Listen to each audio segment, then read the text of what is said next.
Hello and welcome to this week's episode of Take Your Points. I'm your host, Ronan Scott. Our guests this week are Antrim Ladies football manager Emma Kelly, who's here to discuss the past season, and Kevin Hinphey, Ulster GA coach and Gaelic Life columnist, who I want to ask how to improve hurling in Ulster.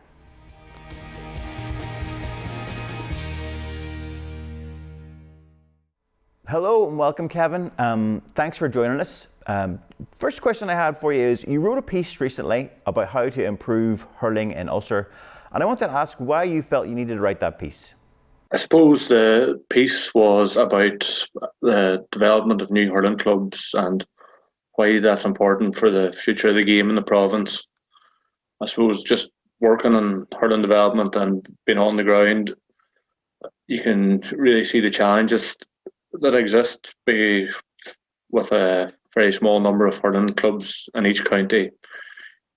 Just things that probably people involved with football development just take for granted are real challenges for hurling coaches and hurling managers across Ulster. Just getting regular competitive games, forming meaningful league competitions.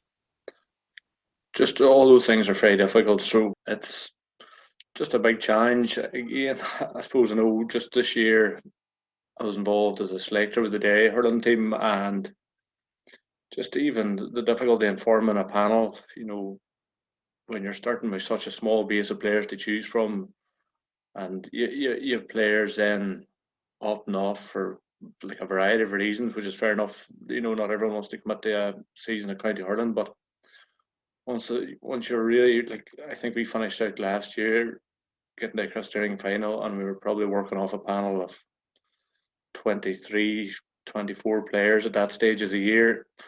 And even that's difficult just in terms of training. You can't even play games at training or full matches and things like that. So just if we could broaden the base and counties across Ulster, those sort of things, the challenges there, and forming meaningful league competitions for clubs, having more players available for county management teams to select from, all those things, would be really, really helpful with getting more teams playing.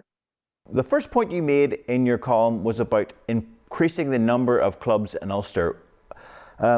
Is that happening as fast as it should be?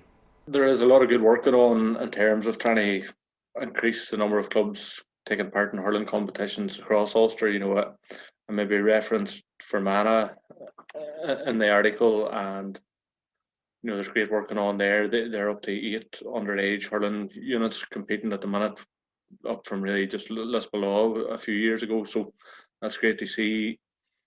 In Derry, over the past 10 years, we sort of went from the 8 existing hurling clubs. Now we have 13 teams taking part at gold games level, which is great. But again, there's still big swathes of the county where children have no opportunity to play hurling, really. Saul and Down just starting a new hurling team there. Hopefully, over the years, that'll bed in, and that'll be another club for Down to work with. You have the amalgamation teams that were formed in Tyrone a few years ago. There's one in Ballygoy, Hurling, Niglana, I think's the name, and then Tullow and around Cookstown, and then there was another team in Benburb sort of area. So all those things are really, really positive in terms of hurling development, but there's still a huge room for developing the game and growing the game in the province. And the reality is just competing against counties where there's 30 and 40 hurling clubs just isn't possible if you're picking from 6 or 7, and that's just the reality of it at the minute. So it's going to be a very long-term thing to get up to those levels, but it's just something I think all the hurling people across Ulster just keep chipping away at. The second point you had was the challenges to starting clubs.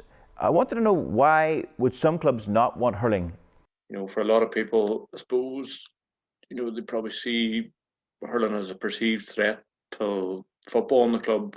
I think it's just trying to break down that misconception, really, and try and highlight the benefits of having hurling in the club, as opposed to issues it might cause in terms of trying to manage dual player schedules or whatever. But I think just you look across Ulster and there's so many clubs where they're really, really successful dual clubs. I suppose you don't have to look much further than Slaughtneil to see what they've been able to do over the last decade, really. So, look, it can be done. You just can't credibly argue that it's not possible in the face of what clubs like Slaughtneil have been able to achieve. And I think that, if we can just sell those benefits of transferable skills and forming deeper bonds with players that are going to play for their club more often, you would really, really, being a dual player myself, and the tightness between the dual players was really, really close because we were just together so often. We were pretty much out training or playing together every evening. So, there's loads and loads of benefits of having and introducing hurling into the club, and I think it's just trying to sell those benefits to people and allay any fears they have in terms of just how it might impact the football end of things. Then finally, what is your hope for the future of hurling in Ulster? Do you have a number of clubs that you think you would like to see start up in the next number of years? Or what goal is it we should have for hurling in Ulster? Look, I suppose every county has their own ambitions to climb up through the tiers. For Derry at the minute, if we could, Christy Ring Cups are really achievable goal over the next few years. It'd be great to see Derry get a Christy Ring Cup in the bag and then go on and try and compete with Joe McDonagh. I know Down are currently playing at that level and just very narrowly missed out in the Joe McDonagh final this year, so they'll be really happy with the way things are going there. Antrim, I suppose, are always the sort of flagship county in terms of hurling in Ulster. They have the number of clubs competing to compete at that top table and against the better teams in the traditional hurling county. So, they had a great campaign last year, really, in the National League. Obviously, they would have been disappointed with their championship campaign, but they've definitely got a lot to build on from their campaign last year.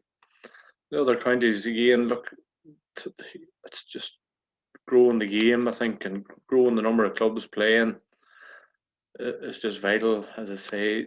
So it's up to all the counties, to do whatever they can to try and grow that base. And hopefully, look, as I say, it's a very long-term goal to improve hurling in Ulster, but I'd be confident that, if people stick at it and keep doing the right things, we'll get there in the end, and you'll see a gradual improvement of standards, and hopefully gradually see inter-county teams in Ulster being more competitive at the top level. Kevin, thanks for your time. Appreciate it.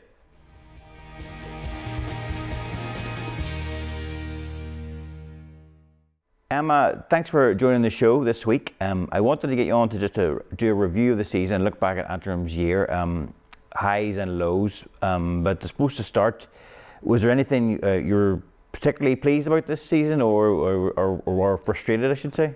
Some of everything. If you look at it, really pleased at the range of teams that were involved. So I think we had 9 club teams involved. Normally you'd maybe have only 2 or 3, maybe the 4th represented in the clubs, but we had a wide range represented throughout the league and championship, which was brilliant. I think it helps develop the sport. So rightly, if there was one person in your club that wasn't seen as one of the strongholds of the clubs, it actually drives the younger ones on. Well, I want to be like whoever it may be, or it gets club support in the county. Then we'll all go watch because we have a club player there. And I just thought it was brilliant to have that wide range. Numbers at trials last year was very good. Again, you had even more clubs turn up, but unfortunately you can't take everybody. But it was brilliant that way. Downside was probably obviously not getting out of Division 4. Plans, obviously we were through into the deep end in April. That we had only a few weeks before the league started that we didn't have proper preparation done. But the first game against Derry, we could see that, right, okay, the potential's there, the buy-in's there. The girls were coming to training, they were holding themselves accountable, they were pushing each other on. I think that was brilliant this year. Before you would have had girls that don't have to train, sure, I'll get on anyway. They'll never drop me, whereas this year, myself and Kyla just said straight away, we don't care who you are, who your name is. Whoever trains best will get on. If you don't turn up, you're basically putting yourself in the line for maybe not even getting in the 30 for match day, never mind the 15. So the buy-in and intensity was brilliant, and you could see as the year went on, every girl was improving each week. So I read an interview the other day from, was it the Galway hurling keeper, and he said that he didn't get playing in a couple of finals, and his competitor got an all-star, and he says, that was my all-star because I pushed him at training. I'm the one pushing him. So it's the same as the rest of the girls. The 15 that don't get on the starting are constantly pushing the rest to be better because they're on their tails, and that's just the way it is. And I thought that was brilliant this year. Normally we wouldn't have had that. It would have been like, oh, we can't drop them, we'll play them, and we can't take them off, we're relying on them. Whereas we have the same quality on the bench as we do on the pitch, that if somebody's having an off day, right, okay, come off here and we'll get somebody on replace you, don't worry about it, you'll go again. So I think that was brilliant. How difficult was it to come in late, because your appointment to the position, yourself, Kyla's appointment, was quite late on in the year? You know, it just seems madness that it would be that late. Frustrating, I imagine, for you. But what was the challenge you had to try to get up to speed? I was just chilling out and watching a film, and the next thing my phone was going mad. I was just like, what's going on? So I was just like, oh, it stepped away, and it was the girls that were all on to me. You better be going in for this, you better be doing this. And then the chairwoman in the secretary was on to me. This has never happened before. The girls are demanding that you step in. So it was interim manager to start with. Sarah McCann and Martin Sherlock and a couple of other club ones had said that they would come in just to give a hand, just to get it up and going, because the league was coming around the corner pretty fast. So I'd said, right, well, I'll have a think about who'd maybe want to take in with me. So obviously Kyle, top player, she would have coached, so she would have been the same background as myself, coaching as her jobs. So I rang her, and it was just by luck that she was just like, a couple of teams have been on by, and I've been like, no, I'm holding off or something, holding off. So it was kind of fate that she had held off, and I'd been offered a different job too, managing, and was meant to actually confirm it the following day. So again, it was fate that this had happened at the right time. So because I was playing for St Paul's, my one worry was the Money Glass girls, because we had such a big rivalry at club. Would they want to play for me? Well, it was only the one player, to be honest, and it was Kathy Keary. So she rang, was just like, Emma, I haven't turned up because I'm trying to sort this and this out. And I was just like, right, okay, but I want to play. And I was like, right, dead on. That's all I need. And the girls know that. All I need is accountability, where you're at, why you're not there, and when you'll be there.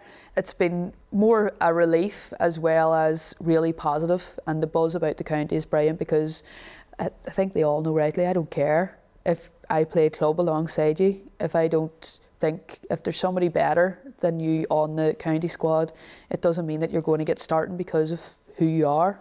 And I think that is how we've gained the respect. And Kyla's just like, yeah, no, you're not playing well, no. And like, she's just straight to the bit. I'm just like, Kyla, go speak to them a minute. And she'll just go straight to the point, whereas sometimes I could be too nice, where I'm just like, Kyla, just go straight to the point with them.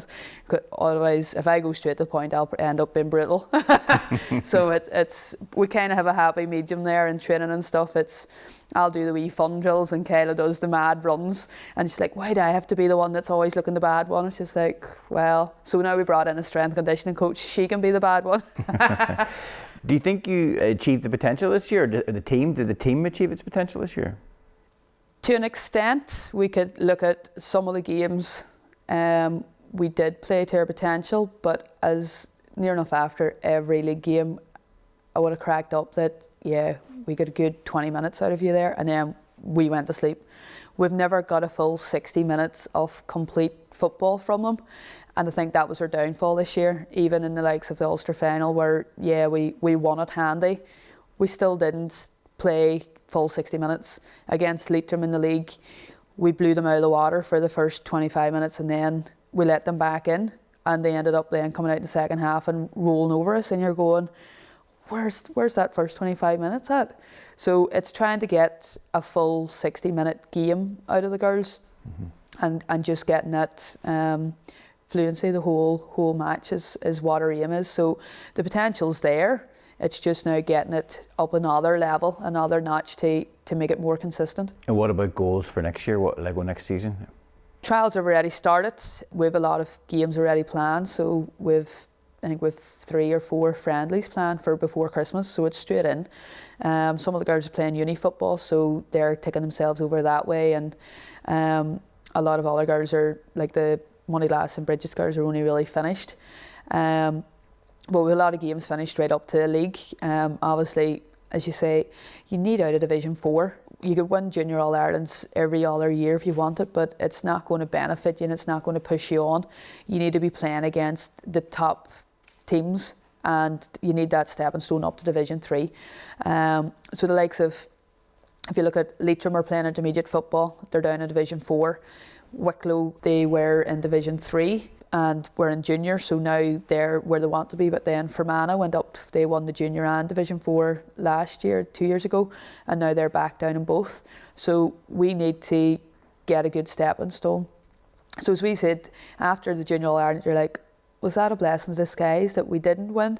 Because if we won that, we're still playing Division 4 football, and then you go into intermediate, you could be put straight back down, which breaks confidence. Whereas, right, okay, we'll learn from this year and hopefully plan now for next year that aim would be to get to Division 4 final and hopefully out of Division 4. And then once that stepping stone's done, win the Junior All-Ireland, get out of there and get up. We need to be playing against better teams. It's the only way we're going to develop. If Antrim can do that, it'll only develop Antrim clubs then as well. Do you feel that there's pressure to achieve that, to get that promotion? There's a pressure ramped up? We have never got out of Division 4. Antrim have been in Division 4 the whole time, and as Kathy Carey says, she's not retiring until she gets out of Division 4. Yeah. But we need to get out of there. We've good enough girls to do it. It's just getting the belief and the consistency to do that. And I'm not sure, I think it's to be ratified in the next couple of weeks what way it is. I think it's going to same groupings as last year, so it'll be the 4 in one group, 3 in the other group. And the downside of that is you can't really develop your team properly because every match is a must-win match. Meaning then, if you have 30 of a squad, it's roll on, roll off subs in the league until you get the semi-final, final. But if it's a tight game, how can you put a girl in that you've just brought in to give her that experience and try and develop her and see what she can do in a match of that calibre? But yet, if something goes wrong, it backfires. So you can look at it either way, the league setup. You're not really getting the development. Obviously, Division 1, Division 2 teams, they don't really need that, whereas Division 3, 4 probably would need maybe more games to get the development. But then again, it's county football. It should be your best players that they should be able to be threw into the fire. Yeah. But we'll see. I don't know who's going to be on our side. Last year it was the closest teams because of COVID to cut out the travel. Yeah. I don't know. But we have to get out of Division 4. That would be the main aim. And hopefully all the games that we've planned against, so we've games against Division 3 teams and a couple of university teams that hopefully the girls will see what's needed and we get that step up. Are you happy with the way they're playing? Like, I mean, in terms of the style and the playing to your strengths? At the start we were leaking goals, and then we tightened up in defence, and then we started leaking goals. So I think our main problem would probably be kickouts. We need to get the movement, we need to get the right shape, but we've new girls coming in. So again, there's no point in saying, right, our kickouts are always going to be A, B and C. You have to work every game to your players' strengths. So like if you had big Michelle McGee sitting on your half forward line, she'll go long each time, she'll pluck it out of the sky. But if you don't have her, what's the point in doing that and you're hitting it on top of one of your smaller girls? So you have to play to your players' strengths. So every game it's the same as us. If we're going to play the likes of Carlo, you know, right, okay, we need to mark Clayton and O'Shea, we need to mark such and such. All right, who's going to be the best build for that? But that's where you just need everybody training so you know your main plan. So in Division 4, you don't really get much kicking. But a lot of the girls have a good kick on them that can spray the passes. But to be honest, most of the club teams around here will work it out through the hands and then maybe get a kick. But we're trying to get our girls confident at kicking as well, because obviously 2-3 kicks you'll be up the pitch.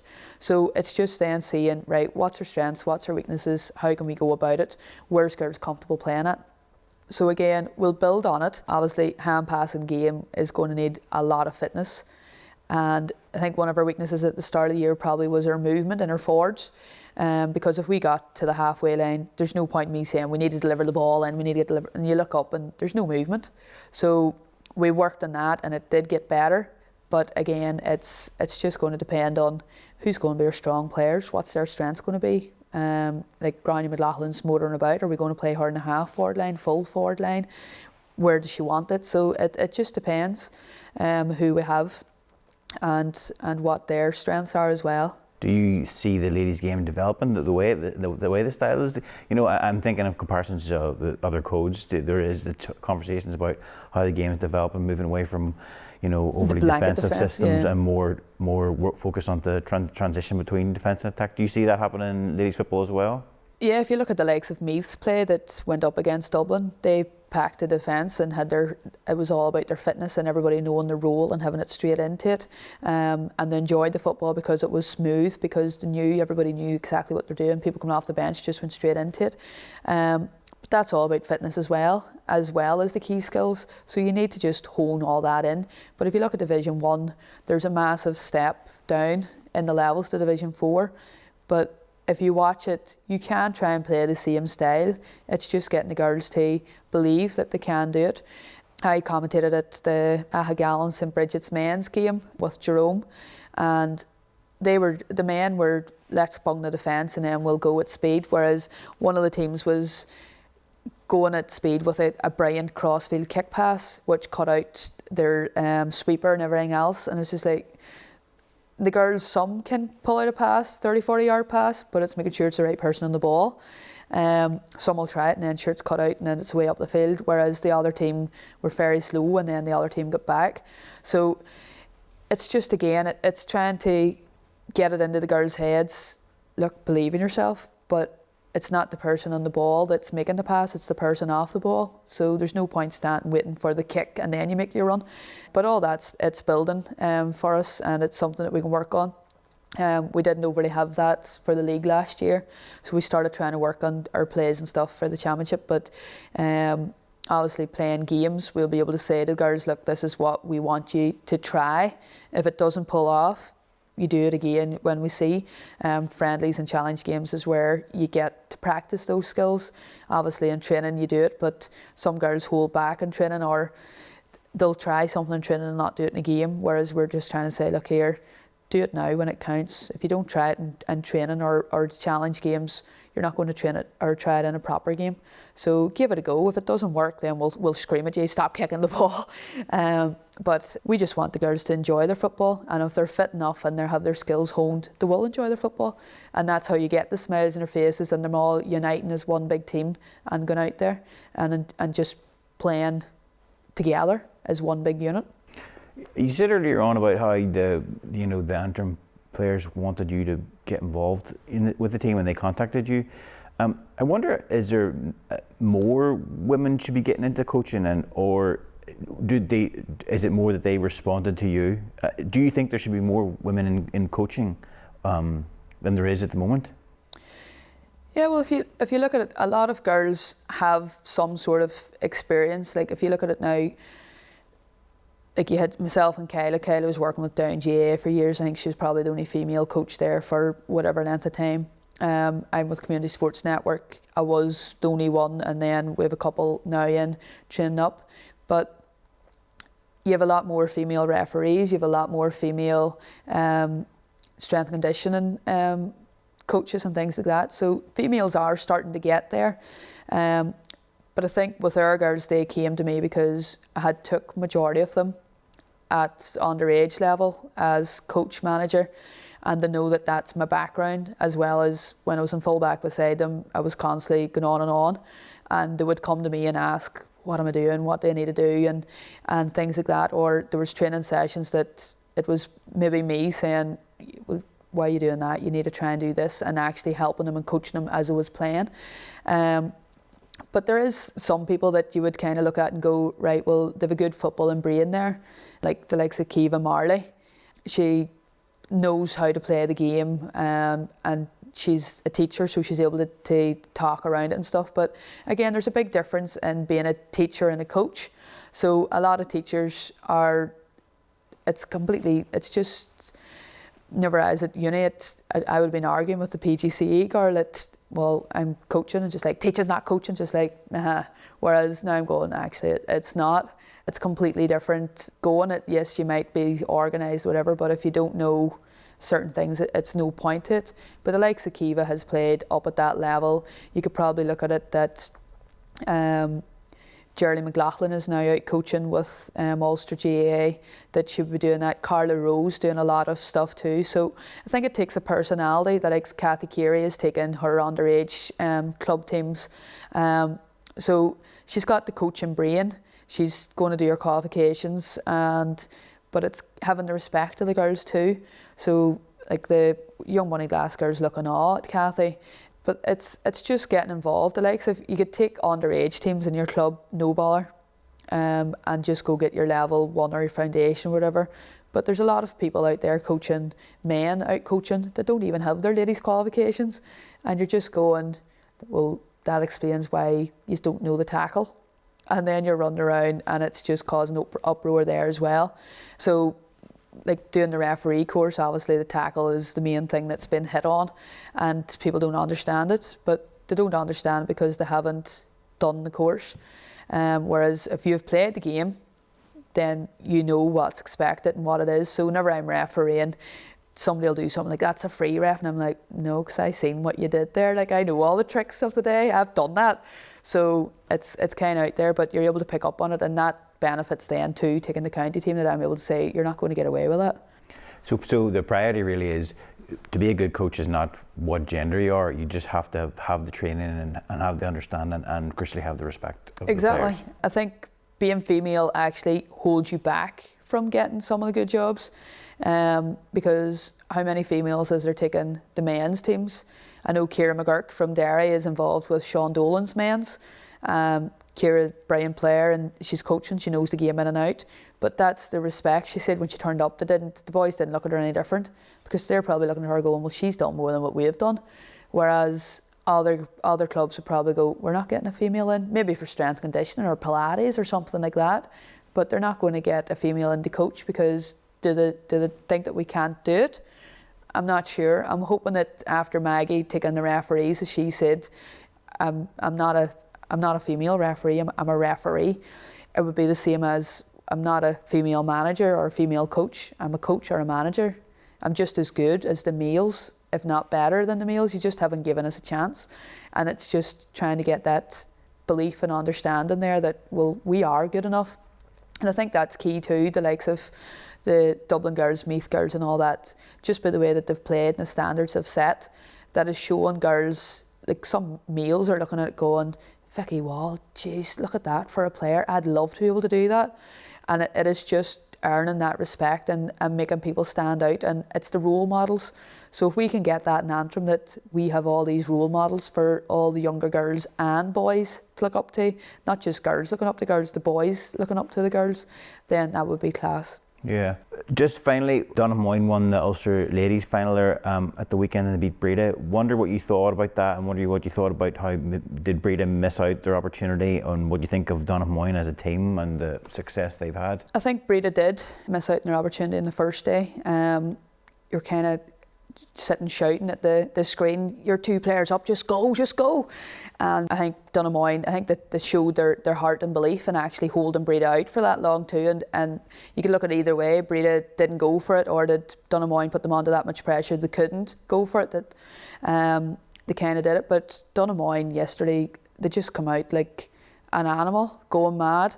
That, as I said, like, Breda's defence and midfield were put under that much pressure. It wouldn't have mattered if Breda's forwards got the ball, because the pressure and the intensity that Donaghmoyne brought to that game, I think Breda maybe got caught as in, we had them, but again, you have to go out. Donaghmoyne, I think, realised that they went to a draw twice in their Monaghan Championship, and that was the wee kick they went, going, right, okay, they're catch. People's thinking they have us here, we'll pick it up. And again, the Breda game, they were kind of going, right, okay, can we lift this?